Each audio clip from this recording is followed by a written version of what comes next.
Hello everybody, and Tbate episode 12 has just dropped. This episode is actually a breath of fresh air for the Tbate series. The beginning after the end has been fairly well known for its slideshow animation. Maybe I'm crazy, and I might get a little bit of hate for this, but honestly, this episode improved. I'm not going to say it was perfect. There were a couple of things where it's about as bad as like a typical isekai anime that has like no budget. But I did see a little bit of improvement on this last episode, and I do want to give it credit for what it's doing. So, without further ado, let's get into the breakdown. We start off with Arthur and the girl who's supposed to be protecting him, Jessica Flamesworth. So, we're with them, and they're going to go get a hero rank assessment, and he signs up as a pseudonym for his name, which is Note. So now he is officially registered as Note in the Adventuring Guild. We then meet this fabulous young man after meeting another young man, which I'll introduce to you later. This man is a half-elf, and he's fairly cocky. He seems to think the world of himself. His father must be some kind of noble, because that's how he acts. He acts like a spoiled little brat.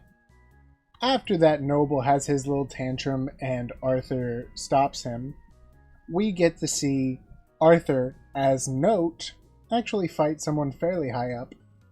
It's actually the guild master of the Adventuring Guild. He gets assigned B rank as well as two other young kids his age. They go around and start looking at posters and all this other stuff while they sit there. The other two B-rank new adventurers find them, and apparently we find out that the elf is actually a half-elf, and his father is a human and likely has a slave, which is an elf. I'm not sure how Arthur is going to react to that, seeing as he was very friendly with the elvish people in the kingdom of the elves, and the little guy that's got really bright green eyes, it's just like a normal guy. He is from the Dwarven Kingdom, but he's not a dwarf. So we have yet to actually meet a dwarf as far as I am knowing. So I don't even know what dwarves look like. But this guy is seemingly been raised in the Dwarvish Kingdom. And he's a possible ambassador. That's an interesting little plot point. Then Flamesworth and Note head out into the middle of the countryside for some reason. And this giant hog with a tongue that eats people, as you can see here, the tongue literally just wraps around someone and picks him up, and we see him swallow this guy whole.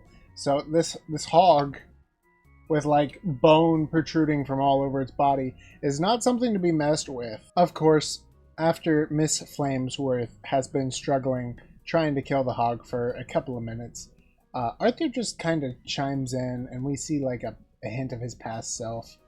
And his past self says, "Hold up, don't attack yet, wait until the perfect moment." He waits until the perfect moment, and he slices up the giant boar in one good hit. And honestly, I think this is one of the scenes that really shows off that the animation is slightly improving. I'm not saying it's good. I'm saying I think that the animation studio is trying to listen to us. And that's at least a positive. I would like to see it be better, but this is now on the level of like other kind of trashy animes, I think, you know?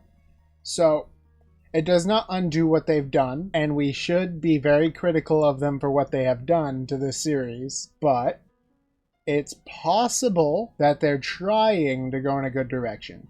And you know, if you gotta take what you can get, we gotta take what we can get.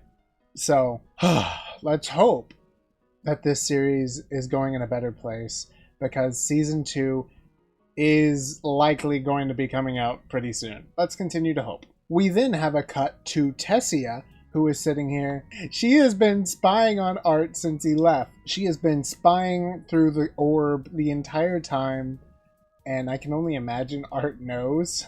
You know, silly, overpowered main character. He's all like, I can feel like someone's watching me, so it's probably Tessia. And I just imagine that's what he thinks. Maybe he doesn't know at all.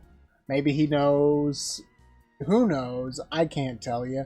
But she's been watching him, and she's very jealous that he's going on adventures and she's stuck inside, that he seems to be with girls all the time because she actually loves him, but won't admit that because she's a silly goober. Then we have a 2-year time skip, and Arthur's standing on the roof, or sitting on a roof, and we find out that he's actually fairly well known in the adventuring community now as some kind of like crazy strong guy, because a whole bunch of people are out here talking about him, acting like he's a myth. No, he's not a myth. Why do you think he's a myth? I want to know what level of power this guy has. Time stop is one thing, but I don't think he has been shown to do that as note, and they still don't know it's Arthur. Anyway, what did you guys think of this episode? Do you guys think it's actually improving in the art style and animation category?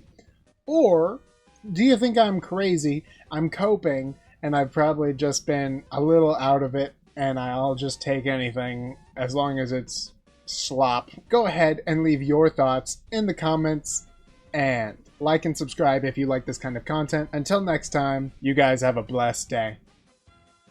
And while you're here, go ahead and check out this video to see what you might have missed.